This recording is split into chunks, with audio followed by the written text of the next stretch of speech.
Hi everyone, this is a review for The Ghosts of Heaven by Marcus Sedgwick. So I've had this book on my shelves for a few years and I just decided to pick it up on a whim because I hadn't read it yet. I didn't even remember that much why I picked it up initially. I just remembered that it was a collection of four short stories that you could read in any order you would like. So The Ghosts of Heaven is a sci-fi toned four short story or novella collection. These four novellas all represent different timelines in history. So it says here in the back that you can read these in any order you want to. And I read these in order 1, 3, 2 and 4. And I thought that it was a good order, but if I would choose to read this again, I would read it in order. So going into this, I knew this was marked as YA. But this story doesn't feel like a YA story because it doesn't read like one. The characters for the most part aren't young adults themselves. The themes aren't ones you encounter in YA that often. I think if you're in search for an excellent short story collection, don't let the YA title put you off, because this is an excellent read for all ages. So after finishing this, the thing that was going in my mind was like, wow.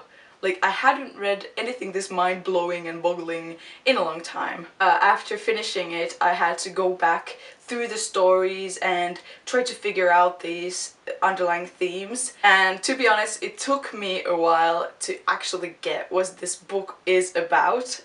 And everything kind of wraps up in the last story, the fourth story. But yeah, when I understood how the fourth story ended, the whole thing started to make sense as a whole. So all these stories have this kind of connection, but as all these stories are in different timelines, the connection is more thematical, and the recurring motif in this book is the spiral, and every story is in some way or another about this spiral, and how the spiral is a shape that you can see everywhere and anywhere in the universe. But it's really up to the reader to decipher like what the spiral really means in this story, because Sedgwick never tells you the whole point of this book, and all conclusions are left to the reader themselves, and I think that's a very intelligent way to write a novel. And I think this is an intelligent novel, so if you are searching for something fun and lighthearted, this is not the read for you. It's definitely not lighthearted. Most of the stories, whilst excellent, are not fun.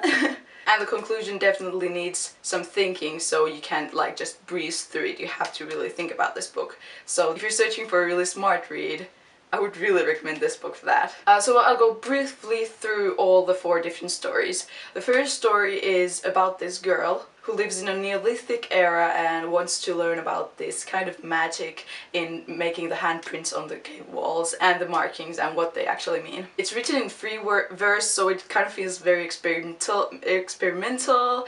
It definitely was my least favorite story, but it's one that after finishing the whole book, you really feel like it's an integral part of the story. The second story is about witch hunts in the Middle Ages, and this sets the tone for the novel that this is not a fun novel and it's pretty dark. The third story I fell in love with immediately. It's set in 1920s Long Island in an insane asylum where this doctor gets a job and one of the patients doesn't seem like the others, and slowly the true nature of this asylum starts to reveal itself. And yeah, it became one of my favorite short stories ever, and it really left an impact on me. And the fourth and final story is set in the future, where this ship is sailing to find a new planet and home for future generation humans. And this one man is tasked to see that this journey will reach its destination, and of course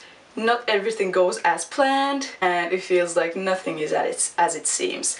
And this was one of my favorite stories as well. It brings everything together in a spiral, and it's very surprising and kind of has these mind-blowing moments. I constantly got like Interstellar vibes, you know, in the movie Interstellar you really like have to think about the space stuff a lot. So this short story really reminded me of that, and yeah, I really enjoyed it. All in all, this was an excellent read. I highly recommend it for anyone, just anyone, and I'm dying to talk about it, so comment down below if you've even ever heard of this book, because it much deserves more recognition.